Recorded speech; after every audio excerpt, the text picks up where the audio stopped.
Всем привет! Сегодня мы будем топить вот это вот помещение твердотопливным котлом, вот с этими радиаторами. И топить мы будем углем каменным. Вот он. Я до этого топил брикетами, топил дровами. Сегодня хочу попробовать уголь и с вами поделиться результатами. В общем, погода у нас за окном сегодня теплая, всего лишь -3. В помещении погода, вот вы видите, 10 градусов отживлен. Здесь у нас на батареях 13. Еще со вчерашнего дня, видимо, немножко осталось тепла. Ну и здесь в этой части 9 градусов тепла. Помещение довольно продуваемое, много щелей. Ну и слабое утепление, всего лишь 100 мм пенопласта со всех сторон. И все. То есть там это просто каркас утепленный пенопластом. То есть там нету никакой ни наружной отделки, ну и внутренняя, как видите, тоже частично. А это старая часть гаража, это газоблок 30 сантиметров. Ну и сложен он как попало, весь дырявый, весь щелями. Сейчас сам буду дальше все рассказывать, показывать. Вот температура будет у нас на старте 13 градусов. Время перед затопкой 11 с небольшим. Для растопки я возьму вот эти вот дровишки, и то не все, положу их вниз. Так, тут я все почистил. Кстати, можете наблюдать, со вчерашнего дня вон остались еще красненькие маленькие угольки. Ну вот так вот я натолкал туда дровишек. Вот так это выглядит сверху. Ну и вот прямо сейчас я вывалю вот туда вот этого угля. Тут примерно 10 килограмм.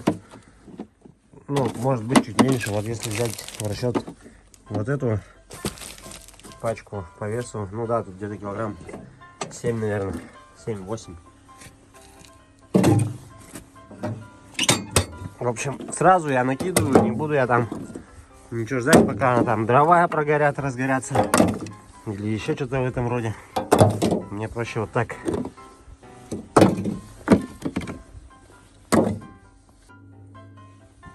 Так, в общем, решил я сразу еще килограмма 3 добавить. Вот я взвешиваю, я весы по гороскопу. Килограмма 3 тут точно есть. Как его загрузить-то разу?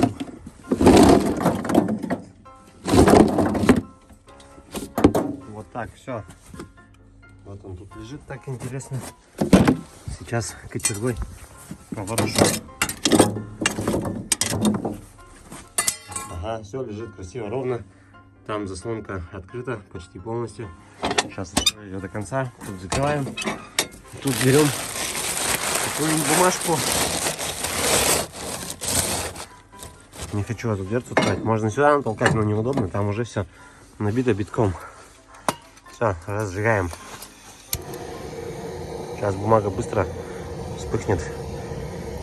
И эти сухие хвойные дрова тоже быстро разгорятся. Так, здесь полностью открыл. Ну и вот, напоминание, температура на старте у нас 13 градусов. Время у нас на часах 10:30. Все, наблюдаем. Ну, сейчас 5 минут еще посижу, посмотрю, как что разгорается.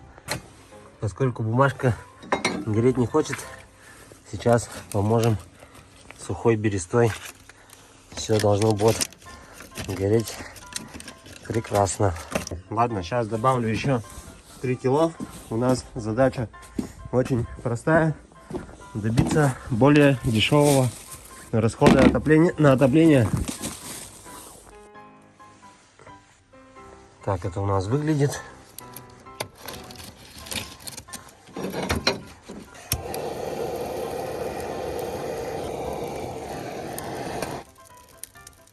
Раз бумажка не захотела справляться со своей задачей, береста 100% справится.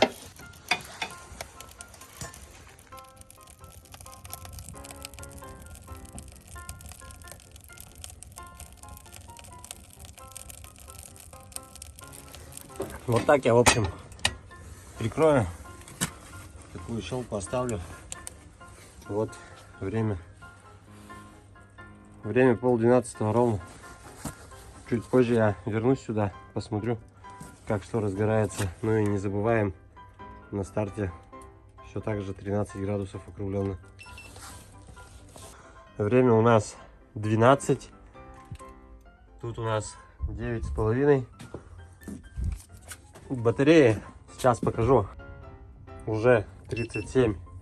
Ну и здесь, соответственно, ну вот здесь уже 40. Прям вообще за полчаса так мощно все разгорелось. Шумит, гудит, горит. Вообще все здорово.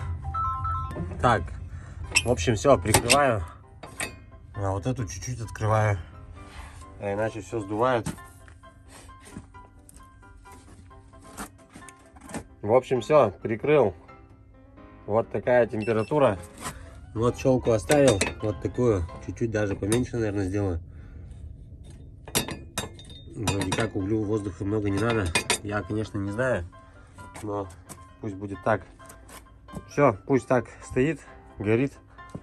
А я пошел пока, поехал по своим делам. Думаю, что приеду через час. Вот время 12. Через час я приеду и посмотрим, сколько здесь будет на данный момент. Вот тут такая температура. Батареи все только на этой стороне. И вентилятор тут просто так крутится. Гоняет немного воздух. Ароматы как на железнодорожном вокзале грузовом. Вот новое подключение. Тут уже 18. Время у нас 2 часа. Так, пойдем посмотрим. Угу. Горения пламени нету. Неплохо, неплохо. Батарея также абсолютно. Я думаю, настало время поворошить. Сейчас я вот так поворошу. Я напоминаю, ничего я не подкладывал, больше не закладывал, абсолютно ничего не делал. Так, пламя есть. И вот тут у меня чуть-чуть приоткрыто, как было, так и есть. Может, чуть-чуть еще приоткрою, но так пойдет. Я думаю, этого достаточно будет. Все, наблюдаем дальше, запоминаем. Время 2. Подойдем еще через час, а может еще через 2. Вот такая вот температура. Подошел через час. Так, температура, кстати, стала падать. Все, видимо, горение перестало. Угу, точно, все, просто лежит, тлеет. Горения никакого нет. Ладно, оставляю так. Тут также я ничего не трогаю, как оно было, так и есть. Чуть-чуть вот, может, подожму. Ну вот, в общем, щелка есть. Пускай остается так. И тут пускай остается так же. Не подкладывать ничего я не буду. Температура здесь, кстати, стала в помещении почти 20. Да, почти 20 градусов. Но на улице у нас сегодня тепло, как и говорил. Всего лишь -3. Котел на данный момент, получается, топился. Активная фаза горения была на протяжении 4 часов. Только сейчас стала температура падать. Буду дальше мерить, за какое время она упадет и насколько. В общем, вот, вечер этого же дня. Время почти 7 часов. Температура здесь опустилась до 16. Вентилятор также у нас как крутился, так и крутится. Пойдемте померяем температуру на батареях. На выходе из котла на батареях у нас стала вот такая температура. На выходе из котла вот такая. На улице, смотрите, уже свечерело. Темно стало. А сейчас заглянем внутрь котла, посмотрим, что там происходит. Здесь мы видим тлеющие, догорающие. Короче, вот, тлеет, догорает угольки.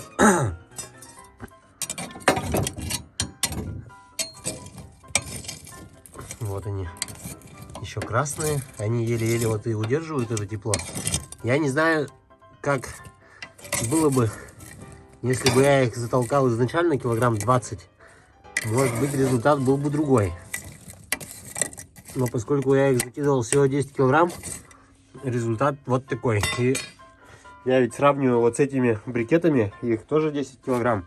У меня обычно в день средней такой погодой минус 10, минус 15 за окном уходило за, ну, от с утра до вечера, чтобы тут оставалась в этом помещении температура около 20, уходило вот 2 такие пачки. Если на улице мороз, соответственно, больше.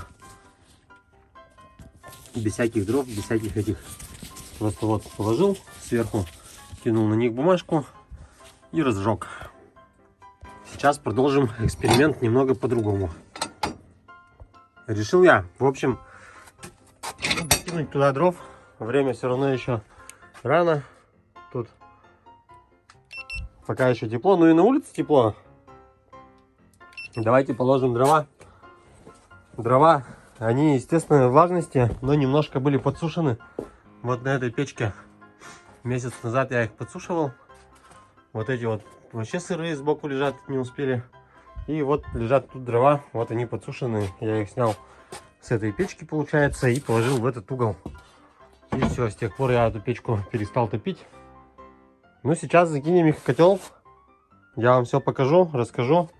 Разожгем на этих остатках углей. Посмотрим, как они горят по времени. Сами все увидите. Смотрите, это супер сухие дрова.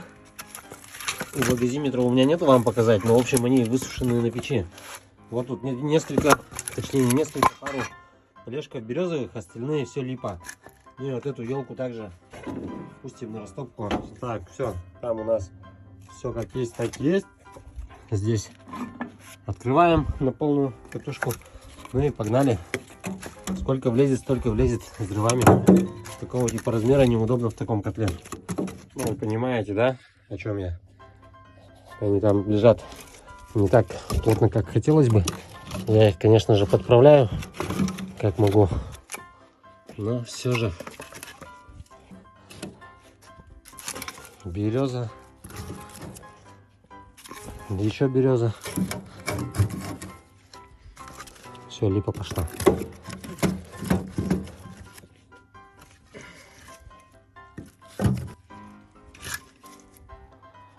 Так, это чуть попозже засуну. Вот есть еще осиновое полено. Я его туда же сперва затолкаю. И вот эту вот липу затолкаю. Как-то надо все это дело утрамбовать. Вот так, например. Лишь бы крышка закрылась. Сейчас проверю.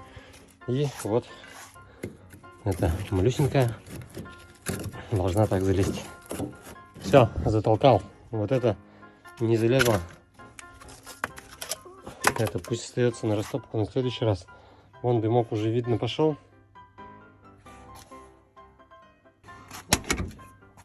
Давайте для наглядности просто подкинем еще кусочек бересты.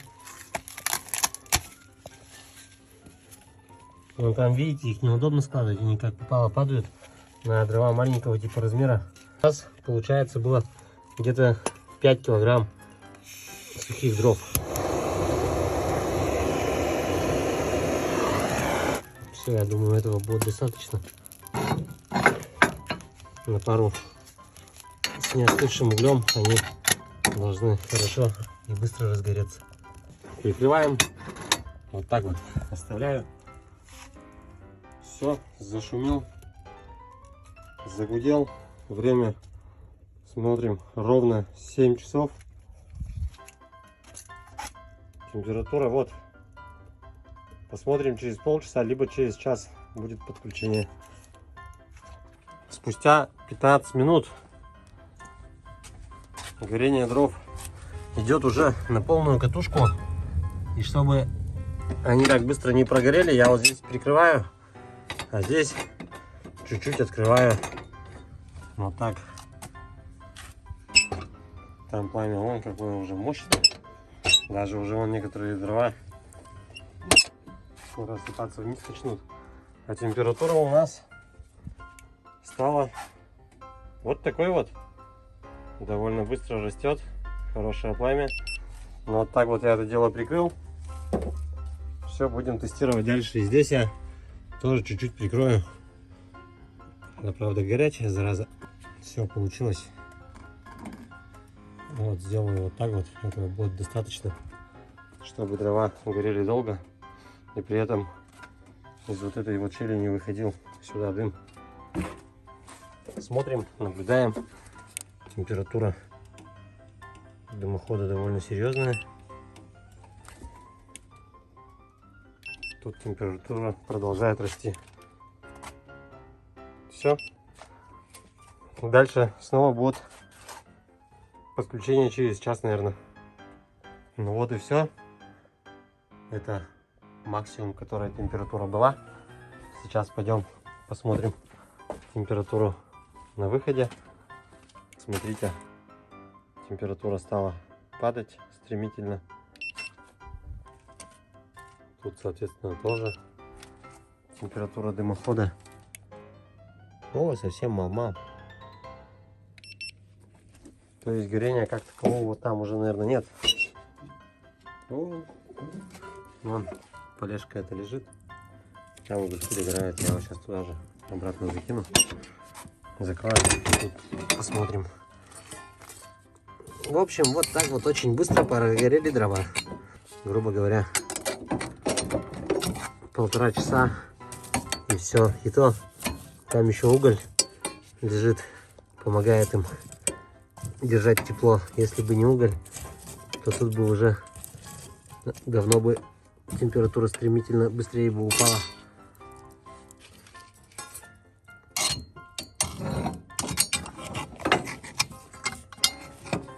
В общем-то, дрова проигрывают.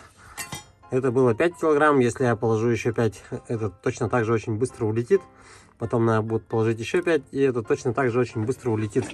И температура при этом всегда тут будет играть от растопки до затопки. То есть надо сидеть около этого котла, чтобы всегда была стабильно ровная температура в помещении.